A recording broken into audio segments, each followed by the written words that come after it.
Chris here at the Handle It Warehouse. You just received your Model 800 stretch wrapper, and I know you're excited to open it up and start using it, but there's a couple things we need to take care of before you sign any of the freight paperwork. As you can see, it arrives in this massive box on this oversized pallet. If the unit arrives and this box is missing and it's on the pallet still, or if there's any huge dents or just the box looks kind of mangled, there's a good chance there could be some freight damage. So you definitely want to then inspect the machine before you sign any freight paperwork.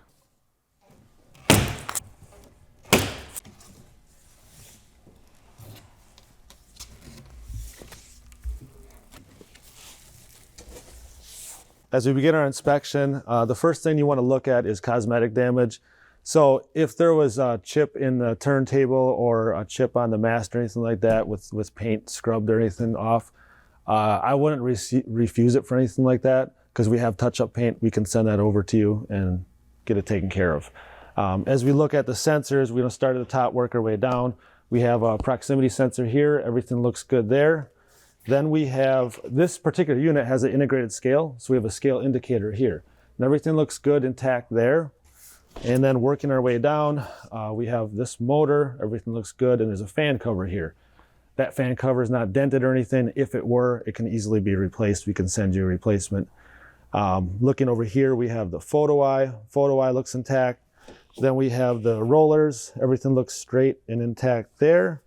And then we have another limit switch here. So last thing we have here is this safety pan. So when you notice, first looking at it, it looks like, oh, something's wrong with it. It's not tightened up. This is by design. So don't go and try and tighten these up right away. Everything is fine here. I'll explain later how that works, but for right now, everything looks good. So we did our inspection, everything looks great. The next thing we're gonna do is remove this box and remove all these packaging materials. Our Model 800 and 850 have an option for an integrated scale so that you can weigh the pallet on the unit when you're done wrapping it. This particular unit has that integrated scale option, and you can tell that because it has this cradle you can see underneath the turntable. So if you didn't have that at all, you wouldn't have to worry about this next part. But if you have that, you want to inspect the leveling feet. So right underneath here, you can see this leveling foot. Just make sure it's intact and that there's one here and there should be one on the opposite end and then two on the back. You're gonna have 4 total. Just check all 4, make sure they're there and that they're intact. The next thing we're gonna do is tip up the mast, but before that, we want to locate the bolts to secure it. Typically, they'll be over here with the manual. You can see the bolts here. And then also, because we have the integrated scale, we have the plug-in for the indicator for that. The next thing we're gonna do is I'm gonna have Cody tip up the mast, and when he tips it up, I'm gonna secure it into place with these bolts using a 6 and 8 millimeter Allen wrench. So as he's lifting it up, I wanna make sure that these cables don't get pinched at all. So they're looking good here. Important that you make sure they don't get pinched in there. Sometimes when you tip the mast up, the holes don't always line up exact. And the reason that is because this is on a hinge. So what you want to do is you want to actually loosen this hinge up on both sides a little bit. That way you're able to move the mast around and line it up exact. And then once you do that, then you tighten up the hinge. Now that we have the hinge loose, we have more play on this, and I can move it around so I can get everything lined up exact.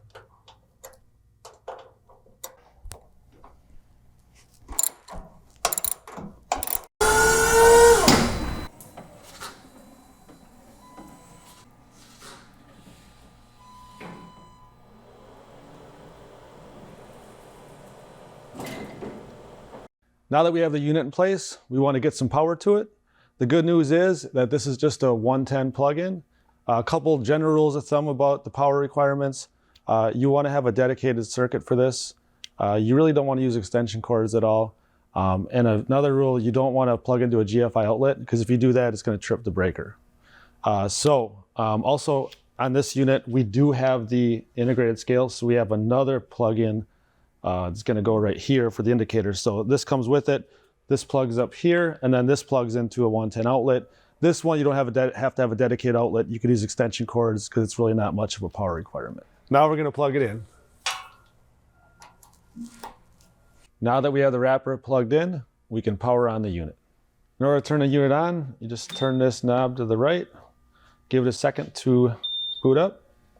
Notice it's going to be blinking reset here. Whenever you turn on the machine, it's going to ask you to reset. So you just click that. And what that does, it'll bring everything, the turntable and the carriage to the home position. They're already at the home position, so give it a second, it'll beep letting you know that it's good. You just heard that. And we're good to go as far as that goes. Now what I want to do, I just want to go into manual mode and raise this carriage up to chest level, because I want to show you guys a couple of sensors and things on here, just to point them out and show you how they work and what they're there for. All right, so we're on the back side of the machine here. I want to point out a couple of limit switches. So there's an upper limit switch here, and down in the bottom, same thing, bottom limit switch. What happens is as this carriage goes up, if it goes too far, it's going to tell it to stop. So as it's raising up, hits that switch. Even though I'm hitting up, it stopped because it's saying I can't go any higher. So on the very bottom, we have the same thing. So you always want to make sure that these aren't busted off or out of alignment or anything, because if they're out of alignment, it'll go up too high. Now on the bottom, we have the lower limit switch here, which does the same thing at the bottom. So as it hits that, it stops the unit. Another thing I want to point out on the back of this unit is this fan cover.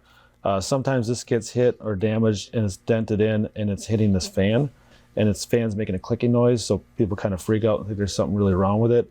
Really all it is this hitting the fan, and you can either undent it or you could get a new fan cover. They're very inexpensive. On the front of the carriage here, we have the photo eye, which you can see right now there's nothing in front of it, so it's showing green. If there were a pallet in front of it, it would go orange. So if I put my hand here, it's reading my hand, so it's reading there's basically a pallet in front of it. So it's gonna look like that as it's raising up. Once it gets above the pallet, it's gonna go to green, and it's gonna stop knowing that it's at the top of the pallet. Another thing to note, on the very top of here, there's a sensitivity adjustment. So depending on your lighting, sometimes you want either more sensitive photo eye or less sensitive, so you can adjust it right there. The last thing I want to point out is this safety pin and limit switch. So notice this is very loose. I mentioned this earlier. This is by design.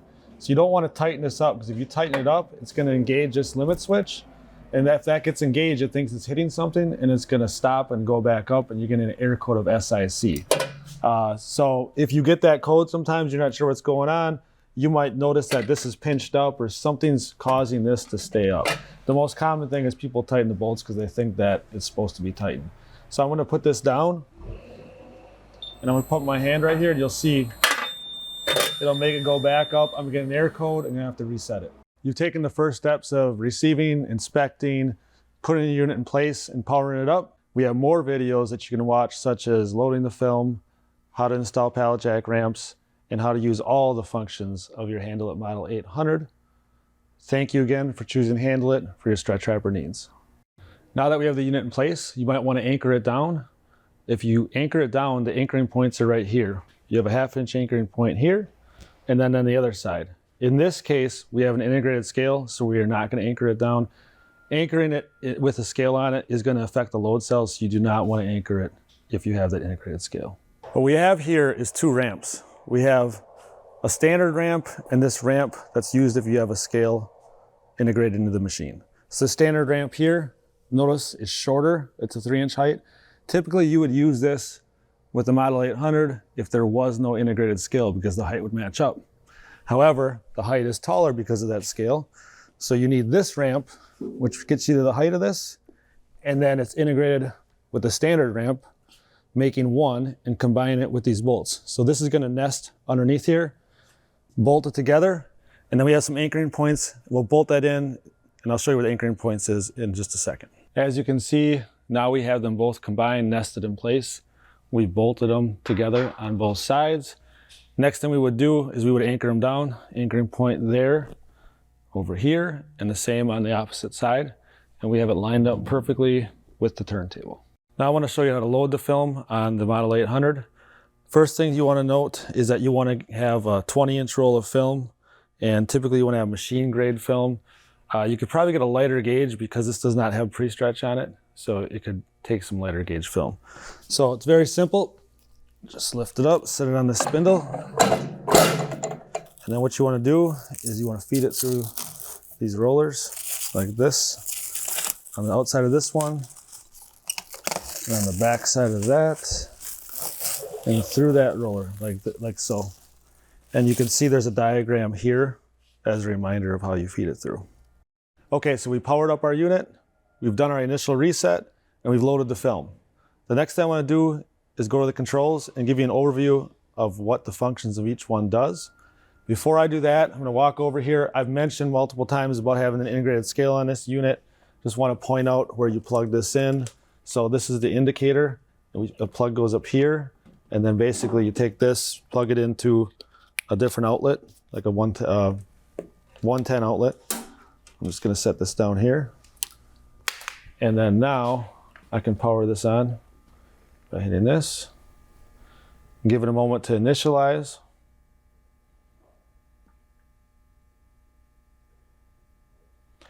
Now it's initialized. Sometimes this might say 1 or 2 pounds. So if it does, you just zero it out to get it back to 0.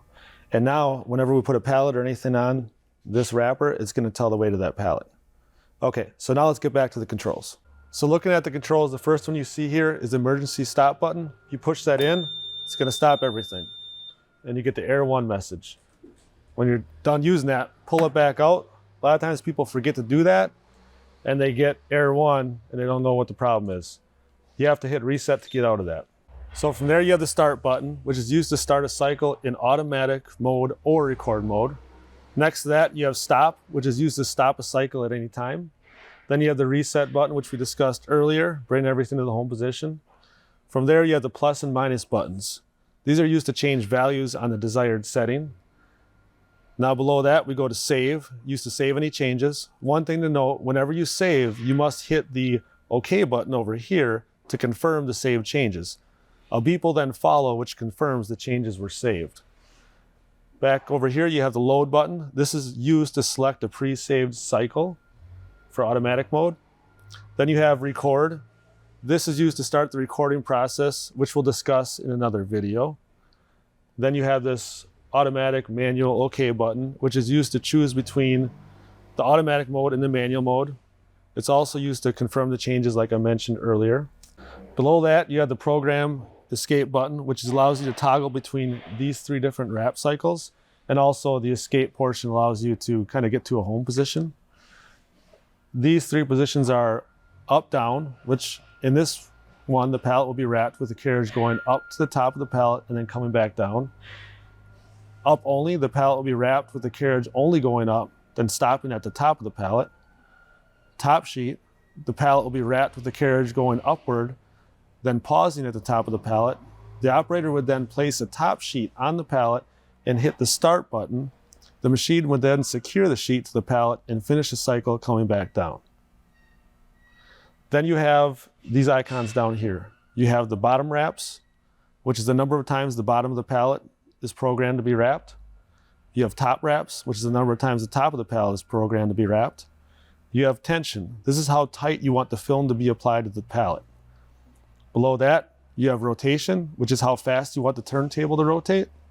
Then we have carriage up speed, which is how quickly the carriage raises, and carriage down speed, which is how quickly the carriage lowers.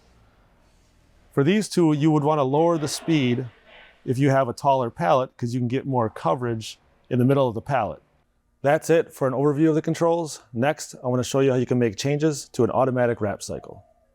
First thing I want to do is make sure that we're in automatic mode. You can see the red light is by the automatic sign.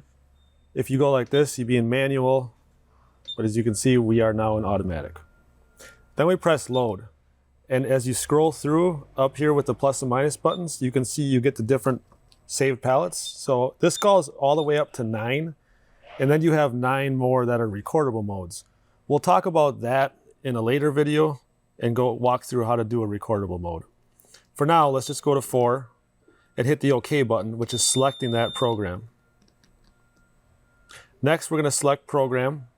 By pressing this, we can select if we want the up-down mode, the up-only mode, or the top sheet. So if we keep going, see it toggles through that. So let's stay in the up-down mode. From there, we want to click on this icon, which is the bottom wraps.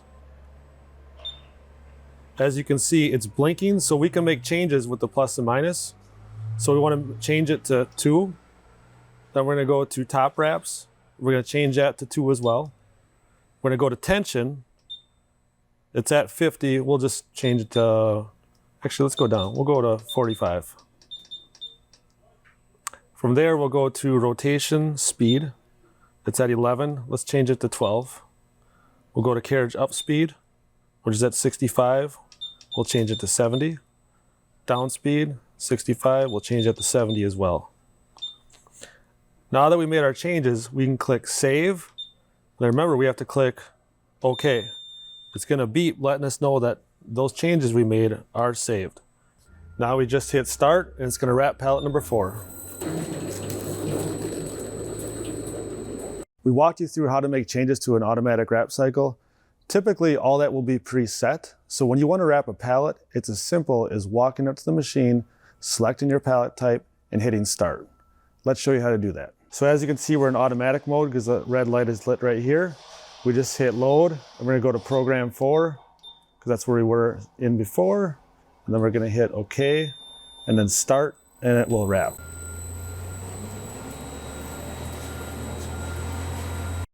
There is a manual mode on this machine. It's not the preferred method to use because the automatic mode with the photo eye is going to make your job a lot easier. But sometimes there's certain pallets you want to wrap an exact way. So manual mode would be a way you can do that. Let's show you how to do that. First thing we're going to do is go from automatic to manual mode to toggle there. Then we want to spin the turntable. So if we hold this down, it's going to beep. And once it beeps, I can let go. It's going to keep spinning. If I go up with the carriage, I hit the up button for the carriage, put the carriage up. So I'm holding in now. And let's say I get to the middle here, I want to stop. And I want to let it wrap the middle a little bit. I just let go of the carriage up speed. And then to continue on, I just hold it in again. I'm going to hold it in until I get to the very top. So now we're at the very top. I'm going to let it spin around once. And now I'm going to bring it back down by hitting the down carriage speed. I'm just going to hold this in until we get to the very bottom.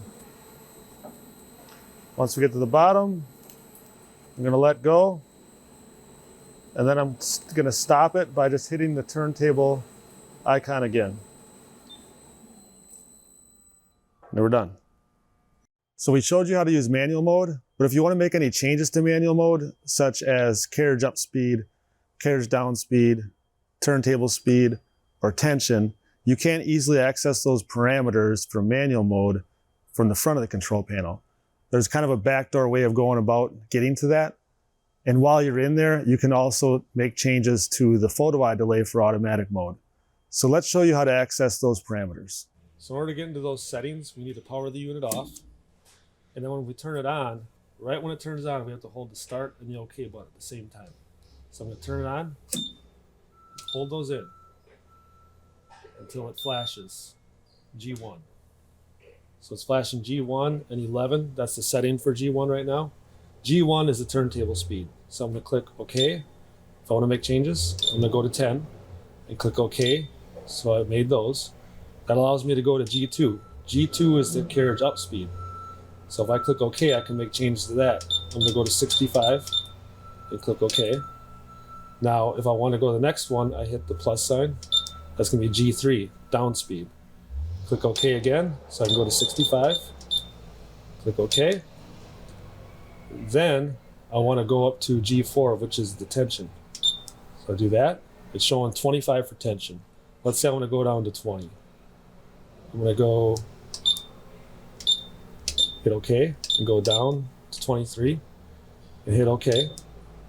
Now I can go up to G10. So G1 through G4 are just settings within manual mode. The only other one that you want to go into here would be G10, and that's for actually automatic mode. Automatic mode, it's going to be the photo eye delay. So it's at 3 seconds right now. I'm going to keep it there, but I just want to show you guys how to access that. Any of these other parameters in here, you don't want to go into and make changes unless you're talking to a handle it technician, because there are changes that can affect the performance of the machine.